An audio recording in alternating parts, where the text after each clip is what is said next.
সবুজ প্রকৃতির মাঝে নিজেকে উজ্জীবিত করার জন্য ভ্রমণে গিয়েছিলাম টাঙ্গাইল এর বনাঞ্চলে গড়ে ওঠা সিগাল রিসোর্ট অ্যান্ড স্পা ভিলেজে। সুপরিচিত এই সিগাল রিসোর্ট প্রকৃতিকে সমুন্নত রেখেই প্রকৃতির মাঝে গড়ে উঠেছে। সবুজ শ্যামলিমার মাঝে আমাদের এই ভ্রমণ গল্প আজ শুরু করতে যাচ্ছি। কক্সবাজারের সিগাল হোটেলের মালিকানাধীন এ রিসোর্ট এর অবস্থান টাঙ্গাইলের সখীপুরে। টাঙ্গাইলের সখীপুরের তক্তচালা গ্রামে এটি অবস্থিত। সংযুক্ত সুইমিং পুল এর সাথে যে কটেজগুলো আছে সেগুলো থেকে ধানক্ষেত দেখা যায়। বগুড়া থেকে সিগাল রিসোর্ট অ্যান্ড স্পা ভিলেজে যেতে 4 ঘন্টার মতো সময় লাগে, আর ঢাকা থেকে লাগে প্রায় 2 ঘন্টার মতো। এদের রুমের সাইজ বেশ বড়। বারান্দা থেকে চারপাশের অনেক গাছপালা দেখা যায়, পাখির কিচিরমিচির শব্দ শোনা যায়।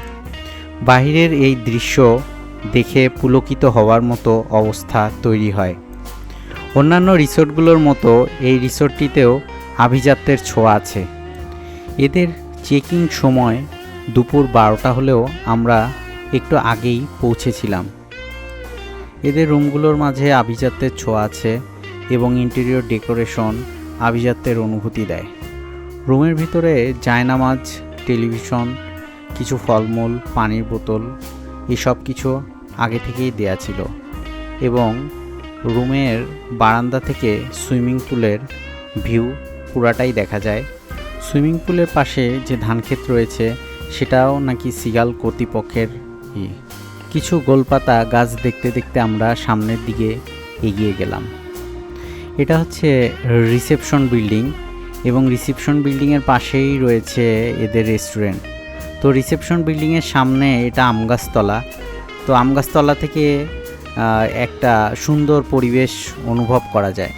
রিসেপশনের বাইরে এই আমগাছতলায় বসে প্রকৃতির সান্নিধ্য বেশ ভালোভাবেই উপভোগ করেছি আমরা। একদম গাছপালায় পরিপূর্ণ, পাখির কিচিরমিচির শব্দ, ঝিঝি পোকার ডাক সব কিছু মিলিয়ে অনিন্দ্য সুন্দর এক পরিবেশ তৈরি করে এই রিসোর্ট। ব্যস্ততা থেকে দূরে নিরিবিলি সময় কাটানোর জন্য, চুপচাপ বসে থাকার জন্য একটি সুন্দর জায়গা এই রিসোর্টটি। চকচকে রোদেলা দুপুর, হাতে লালচে ফুল, মৃদু হাওয়া, পাখির কিচিরমিচির শব্দ মনে একরাশ ভালোবাসা এনে দেয়। আর ভালোবাসার মানুষকে নিয়ে কিছু দূর পথ হেঁটে চলেছি। ভালোবাসার মানুষের হাত ধরে কিছু সময়ের জন্য হারিয়ে যেতে চাইলে seagull resort and spa village হতে পারে অন্যতম সুন্দর একটি জায়গা। আমরা এখন টাওয়ার বিল্ডিং শ্যামলিমার সামনে দাঁড়িয়ে আছি, যেখানে নাকি 48টি বিভিন্ন রুম রয়েছে। শ্যামলিমা বিল্ডিং থেকে একটু সামনেই সবুজ শ্যামলের মধ্যে আমরা হেঁটে চলেছি। আমাদের পথ চলা অবিরাম। এখানে একটি মুক্ত মঞ্চ এবং গলফ খেলার মাঠ রয়েছে। মুক্ত মঞ্চে রাত্রিকালীন সময়ে মুভি থিয়েটার করার সুযোগ রয়েছে। গাছপালায় ঘেরা সিমসাম পরিবেশের মাঝে বিশ্রাম নেয়ার জায়গা রয়েছে। শালবনের মাঝে শাল গাছ, গজারি গাছ, কাঁঠাল গাছ সব কিছুই যেন সমুন্নতভাবে মাথা উঁচু করে দাঁড়িয়ে আছে।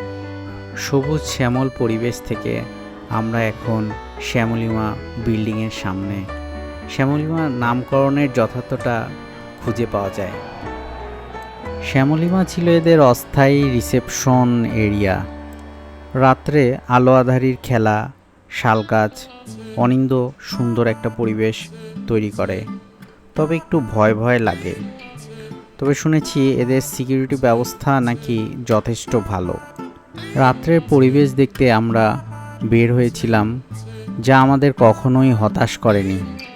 অন্যান্য রিসোর্টগুলোর মতো রাত্রে এদের মিউজিক সিস্টেম নেই, যা আমাদের একটু হতাশ করেছিল।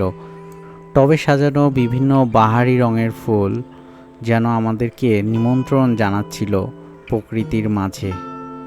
এদের রিসোর্টের মূল আকর্ষণ কটেজের সাথে সুইমিং পুল। তবে বাহিরে একটি সুইমিং পুল এবং জাকুজির ব্যবস্থা রয়েছে, যেটি বেশ ভালো মানের। তবে ভাওয়াল রিসোর্ট বা সারা রিসোর্ট থেকে এদের সুইমিং পুল এবং জাকুজিটা একটু ছোট মনে হয়েছে। সুইমিং পুল এবং জাকুজিতে এরা সকাল 10টা থেকে রাত 10টা পর্যন্ত সার্ভিস দিয়ে থাকে। তো রাত্রে জাকুজি এবং সুইমিং পুল প্রায় নীল রং ধারণ করে, আলো আঁধারির খেলা হয়, বেশ সুন্দর এক পরিবেশ তৈরি করে। জাকুজি এবং সুইমিং পুলে ধরাবাঁধা কোনো সময় নেই। আমরা রাত্রে বেশ ভালোই উপভোগ করেছিলাম অনেক সময় ধরে। রাত্রি 11টা পর্যন্ত এরা খাবার সার্ভ করে থাকে। এদের খাবারের মান যথেষ্ট ভালো এবং সকালবেলার খাবারটা কমপ্লিমেন্টারি ব্রেকফাস্ট। খাবার অন্যান্য রিসোর্টের তুলনায় একটু প্রাইসি মনে হয়েছিল। তো রেস্টুরেন্টের ডেকোরেশন এদের বেশ আধুনিক মানের। রাত্রিবেলা এদের রিসেপশন বিল্ডিংয়ের সামনে বসে কিছুক্ষণ রিল্যাক্স করতেছি আর কি। এটা ছিল এদের রিসেপশন জোন এবং রিসেপশনের ডেকোরেশন বেশ সুরুচির পরিচয় দেয়। এটা খুবই মডার্ন আর্কিটেকচার এ তৈরি করা হয়েছে এবং আধুনিক সাজসজ্জা রয়েছে। আমাদের ওভারঅল এক্সপিরিয়েন্সটা যথেষ্ট ভালো ছিল। সবাই ভালো থাকবেন, সুস্থ থাকবেন।